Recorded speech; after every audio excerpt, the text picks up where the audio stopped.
This video is brought to you by Practical Music Theory for the Rock Guitarist, my new book, which is a comprehensive guide to all aspects of music theory necessary for playing rock guitar. From blues to the cycle of fifths, from understanding and using modes to choosing the right notes for a melodic solo, from pentatonic scales to chord construction and keys. It's all covered in a clear and concise manner. With accompanying video demonstrations, jam tracks and tabs, you'll learn to use the knowledge you gain in accessible ways that make sense for less than the cost of a few guitar lessons. Check out the link in the description for more details.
Hello chaps, welcome once again to John Robson Guitar Tuition. As always, I do hope you're well. Today's Wednesday, which means at the moment I'm doing a series of videos for this Wednesday slot on rhythm guitar.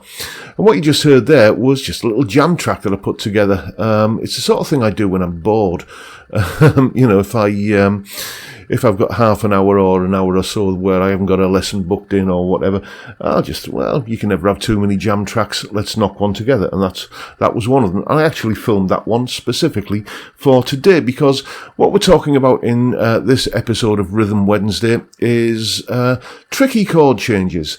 If you're putting chords into a particular order to either play a song or write a song or any sort of situation where you've got to change from one chord to another, inevitably at some point you're going to come across a chord change that you just find to be a little bit of a stumbling block. And hopefully the 5 tips I'm going to share with you today will help you get over these hurdles and make your chord changes just that little bit smoother. So let's take a look at what the first tip is that I've got for you. Know where you are going. Yes, know where you're going to, okay? It sounds obvious, right? You have to know the destination chord, as we're going to call it. If we take a look at the first 2 chords in that piece of music there, we had an E chord going to a C sharp minor. Okay, do you notice how I can just go straight to that C sharp minor? Barely have to look, just a quick glance down to make sure I'm not going to kind of end up at the wrong fret. But basically I know where it is.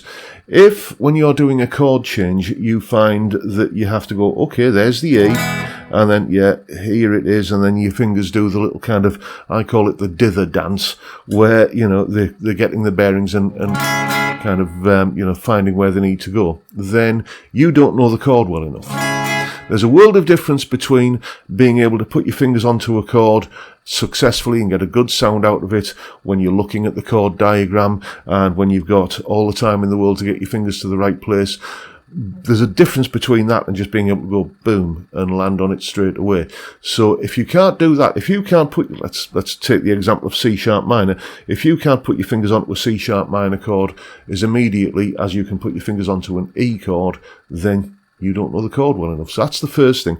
I would also couple in with this, if you're trying to think in terms of 4 different fingers going to 4 different places all at the same time, you're spinning too many plates there.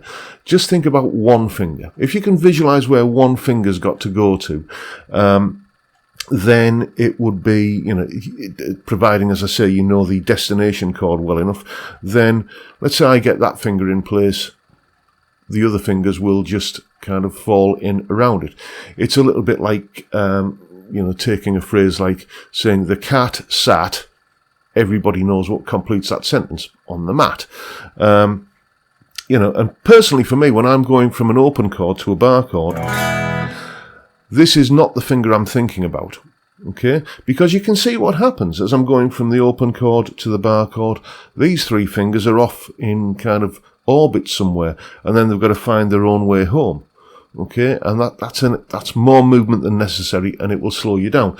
So what I do is, when I'm going into a bar chord, I'll usually think in terms of this finger here going to where it needs to be in that chord. So I'm just visualizing where this finger needs to end up, and that's there. Once that's there, everything else, providing you know the destination chord, will kind of just fit in around it. And the final thing I would say on this point is, don't look at your finger. Look at where your finger's got to go to, okay? If you are looking at your finger, then you're not looking at where you need to end up, and that's how you can end up missing by going to the wrong fret or something like that. The analogy I always use is when you throw a dart, you're not looking at the dart, you're looking at the board. You need to be focused on where you need to end up. So, that's the first tip. Let's have a look at what the next one is. The first way you learned a chord isn't always the best. Yeah, the first way you learn to play a chord isn't always the best way to play it in any given situation. I'm guessing that probably for most people, the first way they learned to play an A chord was like this. Okay? But if you've got a chord change like we saw in that piece of music earlier from C sharp minor to A, that's a lot of movement. Getting from there to there. Okay, providing you're okay with doing bar chords, isn't it just easier to go from C sharp minor to A like that? Okay, these 3 fingers don't even have to change shape, they just have to scoot up 1 fret and kind of go 1 string north like that. So yeah, always ask yourself, is there a closer or an easier way of getting the chord that I need to go to? Just because you might have learned all of your chords as open chords to begin with doesn't mean that they're always going to be the easiest way to change into them. So there you go. Give that some thought.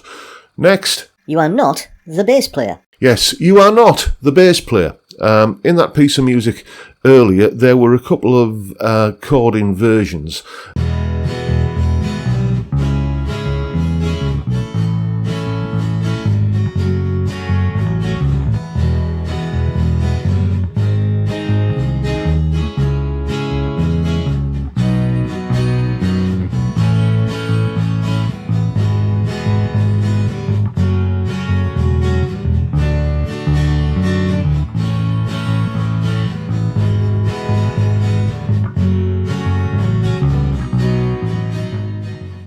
There was an E over G sharp, which you could play sort of like that, barring a C chord at the 4th fret, and there was an F sharp minor 7 over E. That's not a particularly difficult one because you can just do that, just kind of shorten your bar. If you're playing like as a solo acoustic performer, and there are kind of inversions that you need to do where basically what I mean by an inversion is that the root note of the chord is something isn't necessarily the bass note of the chord, or the bass note is something other than the root note. What we're talking about here is placing a bass note under a chord. Well, if you're playing electric guitar, chances are you're playing in some sort of ensemble situation where there's going to be a bass player or a keyboard player with a left hand that can handle the bass part. Okay, why not let the bass notes be the responsibility of the person with the word bass in their job title? If you're able to put the specified bass note into the chord and it's not going to cause you any problem, then, I'm not saying don't do it. I'm just saying you don't have to do it if it's going to make the chord change tricky, as long as there is a bass player putting that part in there for you. Let's see what the next tip is. How to move between bar chords. Yes, when moving from bar chords to other bar chords, a mistake I often see people making is to take their hand off and then refinger it. This goes to a broader point of when you first learn to play any chord shape, you're coming from like what I would call a cold start, where your fingers aren't on the neck. Okay, so if you're going, for instance, to this A bar chord here up at the 5th fret, then the way you would probably approach that is find the 5th fret, find where your fingers need to go, and put it on. But if you've just been playing a bar chord, let's have a look again at that C sharp minor to A chord change. There's a C sharp minor. I don't need to take all my fingers off to reposition them on the A. That's adding extra movement, which is wasteful and is going to be, a bit of a drag, so you don't do it. Just all you need to do is, there's your C sharp minor, and I wish I had an X-ray camera here so I could show you. In fact, why don't I turn round so you can see what I'm going to do? There we go. There's the C sharp minor I'm still holding. And when I go to the A chord, you can see that the thumb it's not losing contact with the back of the neck, but I'm just relieving the pressure, sliding the bar chord up along the neck. The strings almost act as like rails that your fingers can move along, and then you make any adjustments once you've got to the correct fret where the next bar chord is. So C sharp minor, release the pressure around the back, slide up, move those fingers to A. Look at how little I'm moving there. And you can get the two things going concurrently. So there, as I'm moving up, these three fingers are moving which strings they're going to. So avoid unnecessary movements. All you got to do when you're changing from one bar chord to another is, let's have a look again. There we go. There's the thumb at the back of the neck. And let's have a look at the front view of that. I'm not lifting the fingers off. Just that release of that pressure around the back with the thumb allows me to move these fingers freely to the next fret that they need to go to. So let's see what the last little tip is that I've got for you.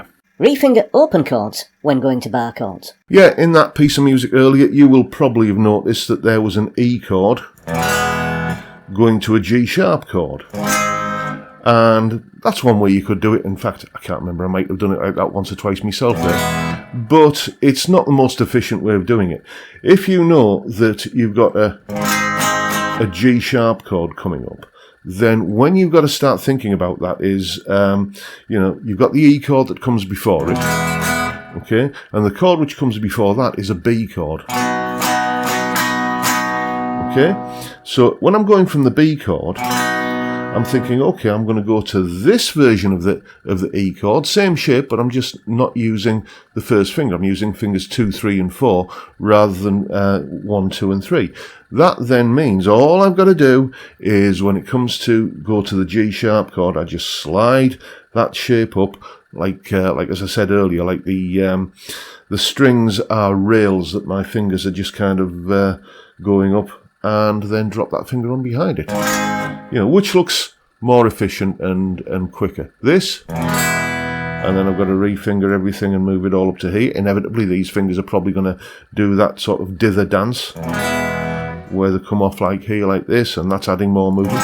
So that's one way you can do it, or the way I would recommend is refinger the E chord, like that, and then slide it up and drop your bar chord finger in behind it, like that. Much more efficient. And there you have it. Those are the 5 little tips for changing from one chord to another when you're finding it a little bit tricky.